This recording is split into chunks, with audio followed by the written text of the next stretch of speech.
Hey everybody, Michael with Juggernaut Weld Fab. Today we're going to go over putting single beadlock wheels together. We're going to show how to put your tire on the wheel and the proper torque spec. There's a torque sequence when you do this, and you really want to pay attention to that. You don't want to just run them on with an impact and snap those off in your nice brand new wheels. So we'll be putting a 28-10-5 slick onto a 15 by 12 weld single beadlock wheel right now. So show you guys this. I've got the tire just sitting on there right now, but I'll show you how we got to that point. So you're gonna start off with no tire on the wheel. This is your wheel, this is your tire. You can use some soapy water if you need to, but I found that getting the first one over, it's not really necessary. So if you want to lay your tire right over the wheel and start pushing, and what I do is I just try to walk it on there. And once you get past a certain point, it'll just fall right on. Now what a single beadlock does, or what any beadlock does, is it holds the tire to the wheel. It sandwiches the tire to the wheel. So I'll show you that. There's a lip, a flange there that the tire is sitting on. You want to get it squared up all the way around on that lip. Oh, that was a zoom in. So yeah, got it nice and flat. Francis over here gonna set the beadlock on, or the beadlock ring on.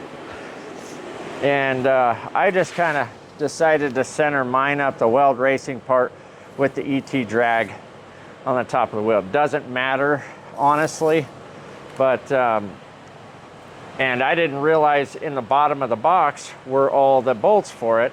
So I ended up ordering more, but it's a small 12-point bolt, and we're putting anti-seize on ours. And it comes with a washer, so you want to go ahead and, like I said, anytime you're running steel against aluminum, I would use anti-seize.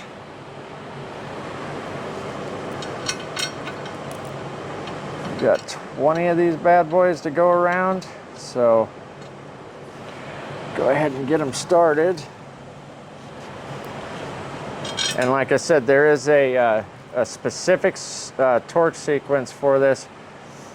You're going to go in a star pattern, crisscross from one another, and you're going to go 50 foot-pound or 50 inch-pounds. So there's a big note, okay? Foot-pounds versus inch-pounds.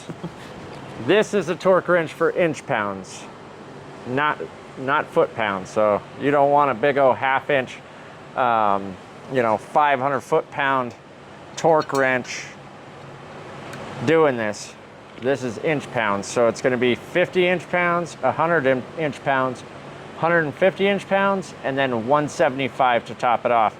What we did was we took and used a soapstone, or you can use chalk or whatever to mark each bolt after you've gone ahead and torqued that sequence, and then just wipe it off for your next sequence, and so on and so forth. And then what we'll have to do is we'll have to set the rear bead after we get this put together, and I'll show you guys what that consists of. Okay, so we're starting our torque sequence now. It says to go crisscross each side, starting at 50 inch-pounds, okay?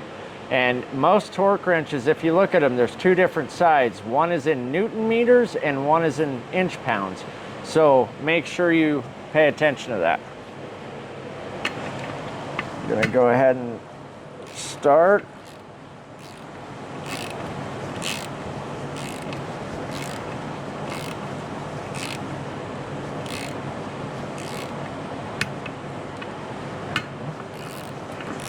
we're gonna go all the way around this thing in our increments. So all the way around at 50, then 100, then 150, and 175.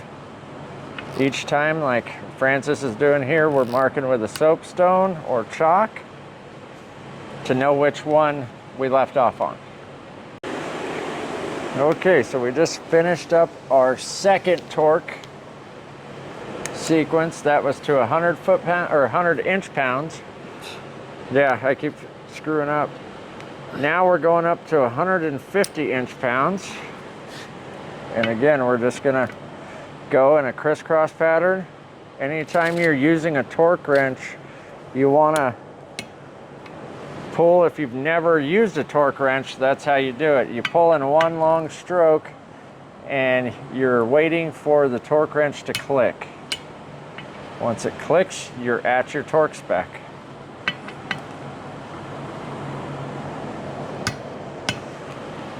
And as you come around, these will start to loosen up because the ring is going further down, getting sucked in further. So it may take you a little more.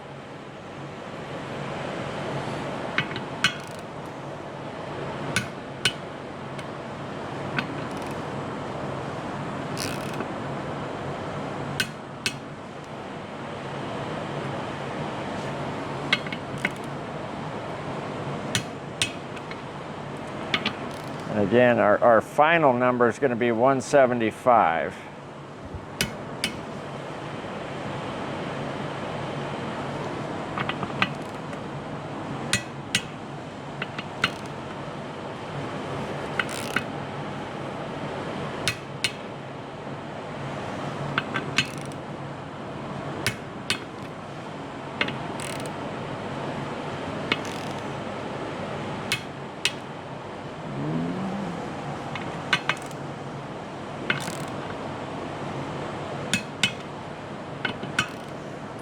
Make sure you don't forget to put those washers on there. You will get a completely different torque spec on a bolt that has no washer versus a bolt that has a washer. And again, if you snap one of these off in your brand new wheel, you're not going to be very happy about it. Okay, let's see, this one here. Looks like we got there.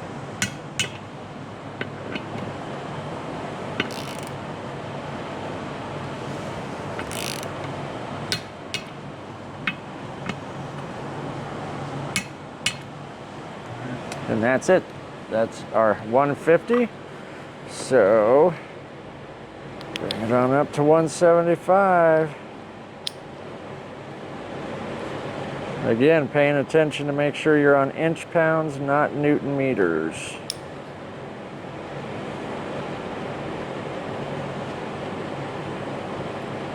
$175.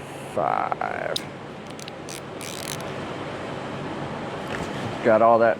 That soapstone works great because, again, if you were using paint marker or something, you would have to wipe it off with acetone each time. So chalk or soapstone works great.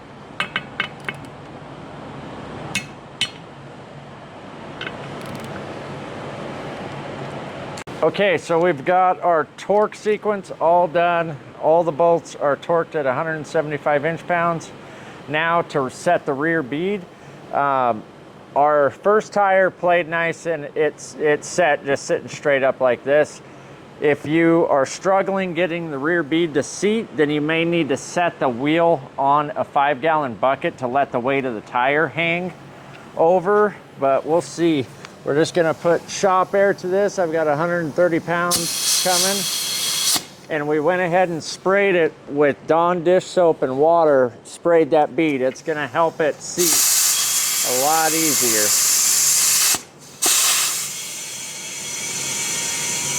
And then once you get the bead to seat, then you can back down your pressure to 15 pounds, 12 pounds, whatever you're gonna run in the tire. But for this purpose, we're gonna put as much air as it takes to get that bead to set.